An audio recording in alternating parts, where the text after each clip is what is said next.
Okay, it's going to be a review of Ring of Honor's Glory by Honor 10, the 10th edition of, what some people would have considered, their biggest show of the year, their WrestleMania of the year. But however, when you get to Glory by Honor 10, they did not give it the pay-per-view spot. So they do Best in the World, then they do Death Before Dishonor 9.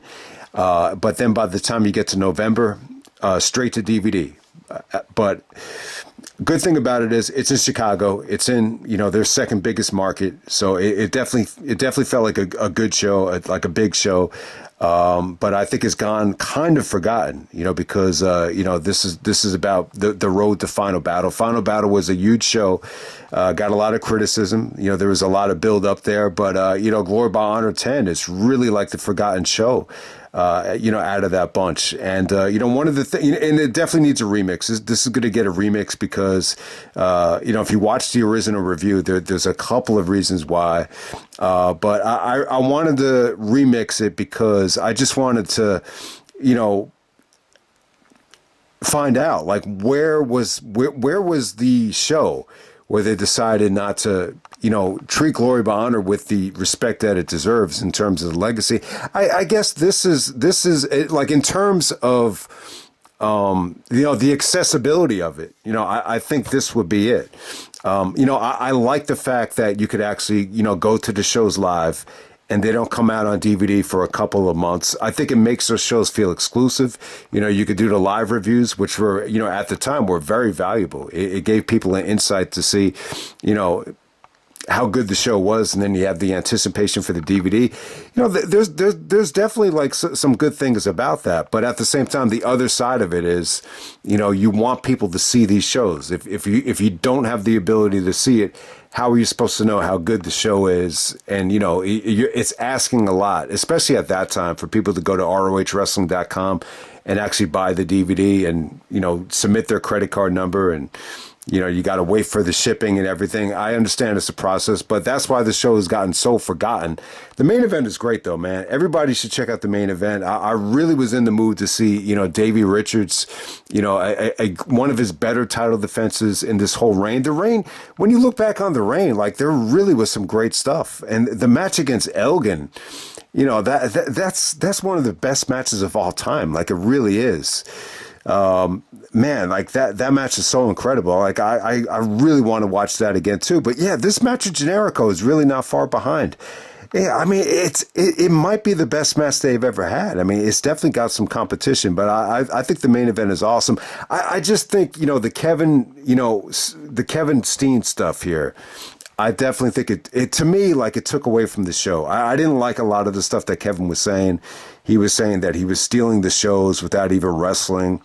I hated when, rappers say that they could get on a track and not even, they don't even have to rap. Like I hate it.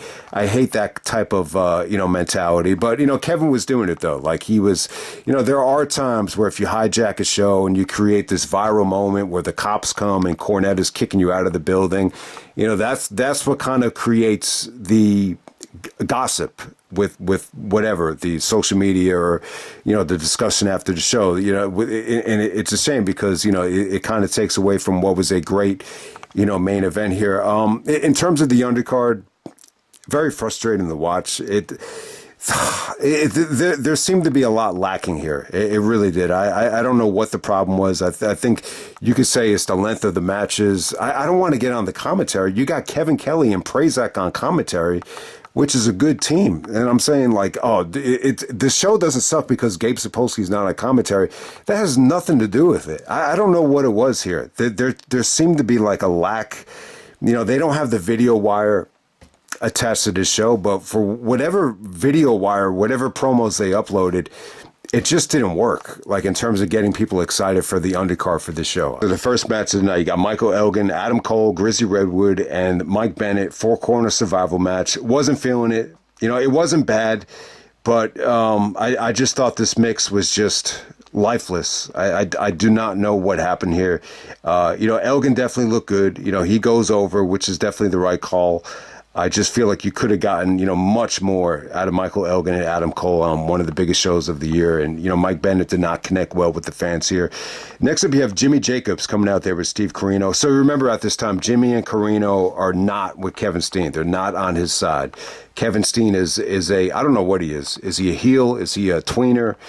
But, Jimmy Jacobs and Steve Corino are baby faces at this time. Not cool with Kevin Steen. And, Jimmy is taking on Tommaso Ciampa. I really thought Tommaso, tried hard here. He definitely looked like he wanted to prove himself. The match just kind of ends with Kevin Steen, just kind of talking shit to Steve Corino. And this just kind of ends in a big brawl with Kevin being, escorted to the back. Jim Cornette comes out and has to, get him the hell out of there. So you get to see a lot of Jim Cornette and Kevin Steen. I was never really into this Kevin and Jim Cornette feud. I just wasn't. Most people know that. And then they followed it with Tommaso actually squashing Harlem Bravado, if anyone remembers that. And next up we had Eddie Edwards taking on Kyle O'Reilly. Great stuff. This was the show stealer of the undercard. Definitely the second best match of the night. I think Eddie and Kyle, they had a little bit of a story here. You had that whole Dan the Beast Severn storyline and, the training thing with Eddie kind of training, away from Davey and the crew. So, they tried to illustrate that was a storyline going on. Kevin Kelly used the analogy of it's almost like, dating, an ex-girlfriend or, dating, someone that your friend used to date. It's just like going against the code of honor, that type of thing. I wasn't really crazy about that storyline. I understand there was other ways of going about it that, there was other ideas that people had that thought that could have been interesting. I think I even had a different idea. I can't even remember what it was, but that storyline should just be, put to death. I just don't want to remember it. But in terms of the match here, I thought Eddie and Kyle always had great matches. I know they topped this match down the road, but this was really, really good stuff. It really felt like Kyle got over with the crowd tonight. It really did. Eddie, looked like $1 million. He looked like he should have been champion. I just think O'Reilly was able to show how stiff he could be, just the variations of the kicks. Some of the submission work was inspired by Dan the Beast Severn, but it came off good, though. The submission work, the finish, Eddie's counter into the Die Hard, the TK1 bomb, whatever he called it at the time. I think he called it the Die Hard. It was a good match. Really good stuff. Very competitive. I just feel like there seemed to be something lacking in everything on this undercard. I just don't know what it was. I think there could have been a little bit of a better effort in terms of just getting everybody ready for each and every match, especially this next match. You got the Briscoes taking on the Young Bucks. They only go 12 minutes here. Only 12 minutes. I gotta say, the most underwhelming out of any of the Briscoes and Young Bucks matches. If this isn't the only one, you forget how many times they wrestled, but the other one that is on this level in terms of disappointment, I think it would be the 10th anniversary show, that Young Wolves Rising. I remember on that show, that just really fell flat. I don't know what happened there, but the Briscoes are actually heels here. They are actually heels here, and it's tough to even tell. And the Bucks, they really weren't treated that good in Ring of Honor at the time. Remember, in 2011, they were awesome in PWG. They're winning DDT4. They're main eventing like almost every show. They were incredible in PWG, but in Ring of Honor, it's like a totally different story. It's almost like a different tag team at this particular time. The Briscoes actually go over with the Doomsday Device. Jay looked great here, Joe. Jay was like stiff as hell with the Young Bucks, but this was not allowed to deliver, though. It really wasn't. All right, next up we have ROH World Television Title Proving Ground match. So in the original review, I did not like this because, the television championship is not on the line at Glory by Honor. Yeah, it is kind of weird. Why would you do the Proving Ground match at the big show? That just doesn't make a lot of sense. It's weird watching this thing back. Because Jay Lethal is out there as the television champion, and he's going up against Roderick as a challenger. But at this time, Roderick is a heel, and he's with Truth Martini. And you're so used to seeing Lethal as a heel with Truth Martini that, it takes a while to even, get accustomed to, who's in what role, who's actually the television champion. Because I think, there was a time where Roderick was the television champion, a couple years later. So you almost have to backtrack, same title, same manager, and they both kind of flip-flopped over the years. So it's a little bit weird. I think the match was fine. I think, you saw it in the Young Bucks match. You saw it in the next couple of matches. I think the structure and the style, was changing in terms of just holding back. It really felt like Lethal and Strong were holding back until the 5 minutes. So it's a proving ground match. All Strong had to do was just last 15 minutes to get a title shot. And he was kind of running away from Lethal the last couple of minutes. And, the fans wanted 5 more minutes. Cornette actually comes out and demands that they go 5 more minutes because of what Roderick was actually doing here. So the last couple of minutes, the overtime was actually really good. It really felt like they wrestled hard, and you got vintage Lethal and Strong. You know how good their matches could be, especially down the road. This wasn't as good as anything I've ever seen them have. But, the closing stretch was good. Lethal actually wins with the lethal injection, and I just don't get this, booking philosophy, considering that this is Glory by Honor. I just think you let them have the championship match and just have the fucking championship match. But you know what? Let's move on to the next match. For the Ring of Honor tag team titles, we got the world's greatest tag team, Charlie Haas and Shelton Benjamin taking on the All Night Express. You know what? It really wasn't that bad. This was actually really fucking good. I gotta say, like, the world's greatest tag team, you see, a lot of people didn't see this match going in the final battle. But when you get to final battle, the whole fucking Hammerstein ballroom turned on Charlie and Shelton. You could definitely see why. The match was definitely a little bit watered down at first. There was a lot of selling.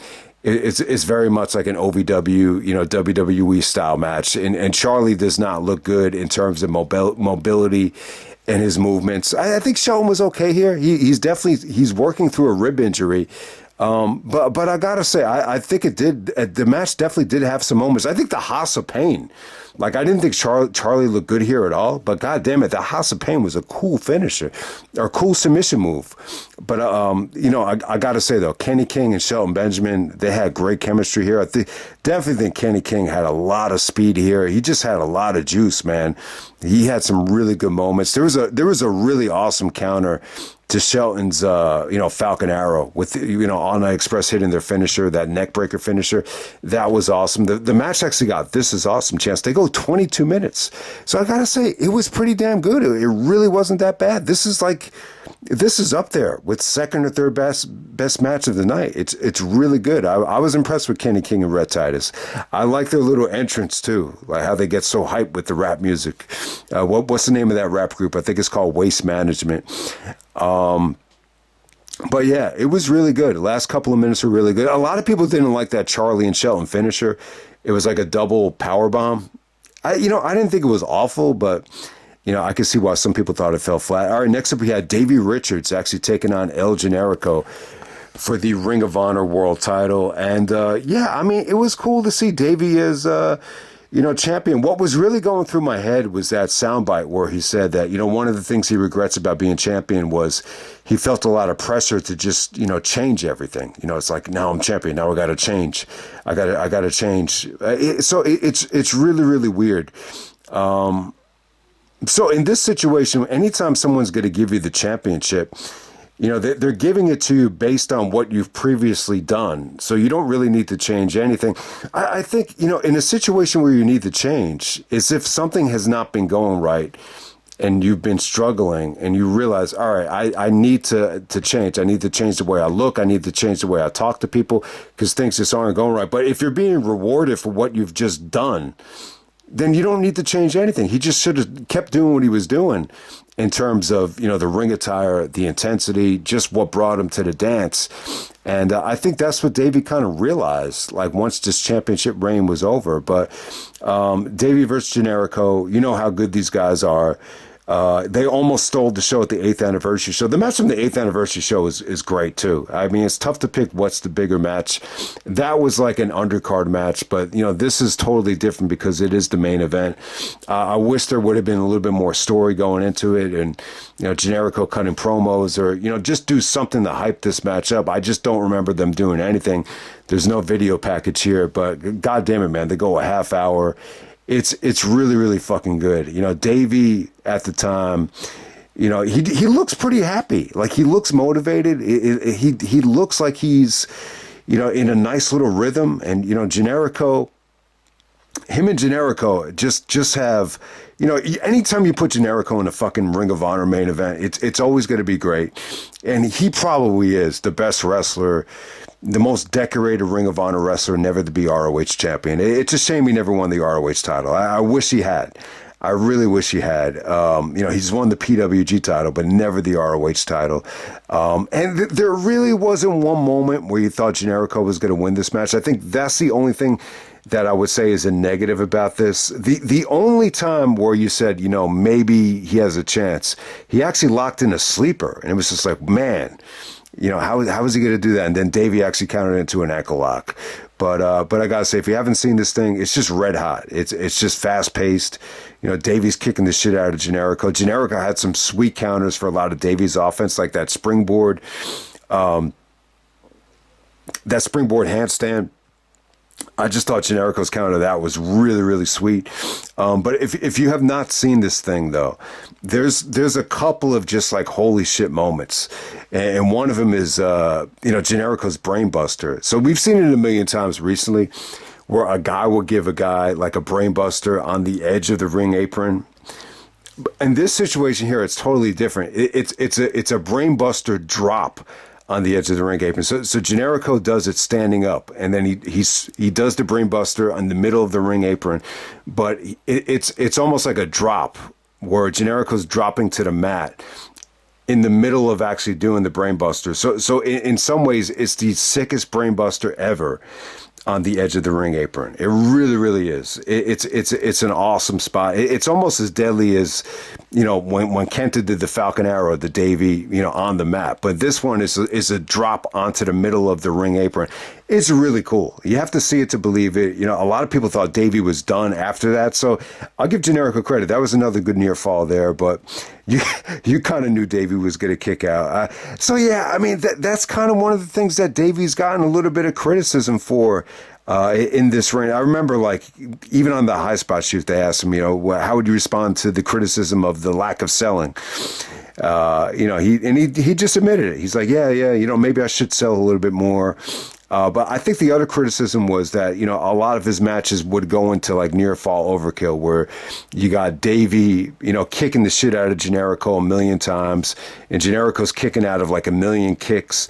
But that might have been one of the issues with Davey matches in terms of, I didn't really have, like, I think looking back on it, it's true. Like, if you look at AEW shows with, Ospreay classics, or you look at a lot of, Swerve's matches, or even Danielson's matches in AEW, a lot of them, really, they give you your money's worth. You get a lot of great, near falls and false finishes and great high spots.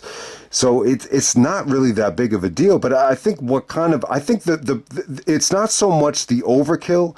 I think the problem Davey was having at this time is I just don't know if he really had a finisher. He had the DR driver, he had the Kamara as a submission finisher, but it just, I don't know. He could have like used a better finisher. Like, his finish at this time is just kicking guys like multiple times in the head. And I remember when he did it at the Cole at Rising Above, I was just like, man, like, some of these kicks just look brutal, but I just wish he had like a better finisher in him. And that's what he did. He just kicked the crap out of Generico until he couldn't breathe anymore. That was the finish right there. But yeah, there's just some breathtaking moments too. And one of them is the brainbuster. The second one, there's a spot where Generico kicks Davey off the top rope, and then Davey does the running, Falcon Arrow. It ends up being like a running, avalanche German suplex. Generico rotates and he lands like halfway across the ring.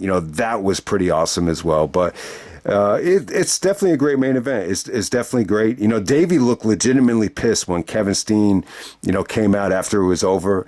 And he's like, I'm not going to let that fat piece of shit ruin this match. He's like, don't think about Kevin Steen. He's a fat fuck. He's like, you know, do ole, ole, ole. The story is El Generico. And it's just really weird. Like the cops are like, Cornette kicks, you know, Kevin Steen out of the building. The cops are there. And then Generico all of a sudden runs up to Davey and hugs him. And then at the same time, Davey is praising Steve Corino for being a changed man. It's a really, really weird ending. And yeah, like when you see, I hate to say it, man, but when you see the way, you know, Kevin is being booked here as like this rebel, you know, going up against Cornette, there's, you know, I just don't like the way Davey was booked here. It's like you're forcing the fans to turn on Davey here. And it was even tough in this match too, because, you know, Davey's wrestling against Generico. The fans love both guys. And that's one of the great things about this match is babyface versus babyface. You know, the fans love both guys. You know, it was hard for them to even pick one. But yeah, if you listen closely, there was a little bit of boos to Davey. But ultimately, the fans were still into both guys. Like, it was tough to really pick between these two. But yeah, I got to say, this was before the fans started turning on Davey. You know, there was a lot of just Davey chants as he's celebrating with the championship. At the time, he has the ROH title. I think he has the IWGP tag title as well. So it was a good night for Davey. I still think he looked happy. I still think he looked motivated. I just got the sense that he seemed a little bit frustrated in the way, you know, Kevin was being booked here. It just, I don't know. I just thought it kind of took away from the reign. I know a lot of people thought it was a cool storyline and everything, and I'm sure Kevin loved it. It was a chance for him to kind of live out that Austin fantasy. But yeah, I think it's a great main event. I'm a little bit underwhelmed, you know, with this undercard here. It just doesn't feel like Ring of Honor to me. It just doesn't. But yeah, man, that's Glory by Honor 10.